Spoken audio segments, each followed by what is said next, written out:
Welcome to the Get Fit Guy's quick and dirty tips to slim down and shape up. My name is Ben Greenfield, and I'm the Get Fit Guy. Listener Josh recently asked, I've been told that performing lat pull-downs or pull-ups behind your head can hurt your back, but many of my friends continue to do the exercises this way. Are they in danger, or am I missing out on some good muscle training? Well, although I have done an episode on proper gym etiquette, which I'll link to in the show notes, Josh's question brings up an important concern about exercise movement. So at the end of this episode, I'll answer whether lat pull-downs or pull-ups should be performed behind or in front of your head. Here are the top 7 gym mistakes that I see, and I'll also give you a few tips to stay safe and avoid the most common workout errors. Top gym mistake number 1. Dropping dumbbells to the side after you've done a dumbbell bench press.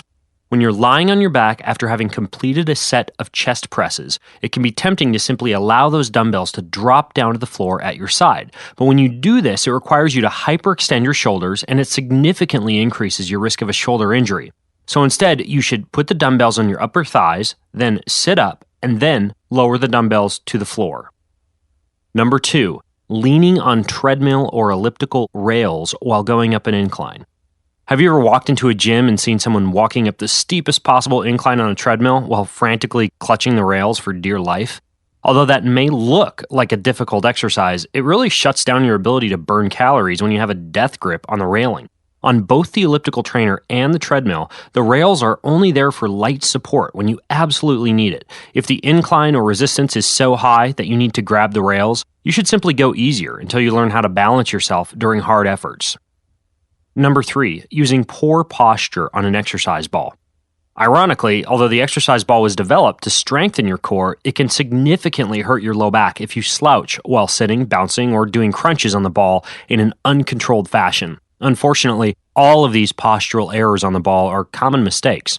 So to avoid injury, use an exercise ball properly by keeping your core tight, your shoulder blades back, and your posture tall and proud. Number 4, doing cable or elastic band exercises too fast. Cable and elastic bands are great strengthening and toning tools, but they tend to pull you back into your starting position after you've completed an exercise. And if you don't resist this pull, then you can miss out on one of the most beneficial phases of the exercise, called the eccentric or negative phase. With cables or bands, try to maintain an even, steady tempo from the start to the end of the exercise, and lower the weight if you find yourself unable to control the speed of the second half of the movement with cable or elastic bands. Number 5, improperly adjusting height settings on exercise machines. While exercise machines can lower your risk of injury by guiding you through the proper range of motion, they can actually increase your risk of injury, especially for your knees and your shoulders, if the seat height settings are not correct. Now, in the episode How to Use Weight Training Machines, which I'll link to in the show notes, I taught you that your seat height setting should place the handles of an upper body machine generally in line with your shoulders, and any rotating portions of a lower body machine generally in line with your knee joint. And for a cardio machine like a bicycle, the seat height should allow you to have a slight bend in your knee at the bottom of the pedal stroke. Number 6, using too high a cadence and too low a resistance.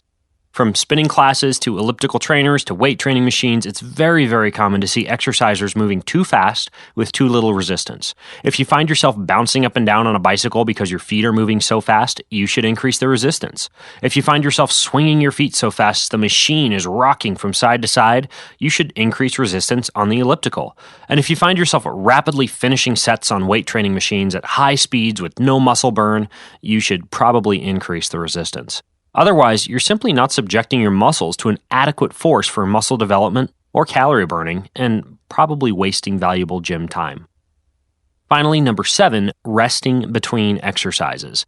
Unless you're training with very heavy weights for a sport like powerlifting or football, there's no need to sit and rest for 1, 2, or 3 minutes between exercises. Instead, you should get the most metabolic boosting bang for your buck out of a workout by rapidly moving from set to set in a circuit training workout format, or by doing cardio exercises like jumping jacks or jumping rope as you wait to do your next set of a weight training exercise. Sitting and reading magazines or staring at the wall or talking to your friends while you're recovering and resting is simply not maximizing your time at the gym. So, how about Josh's question regarding pulling down behind your neck versus in front of your neck? Well, it certainly is true that when pulling down behind your neck, you can strain the ligaments in your neck, especially if you don't have adequate shoulder flexibility. And most folks simply cannot move the shoulders back far enough to avoid a potential neck injury when doing a lat pull down or a pull up. It's more safe to simply lean back slightly and pull into or towards the upper chest.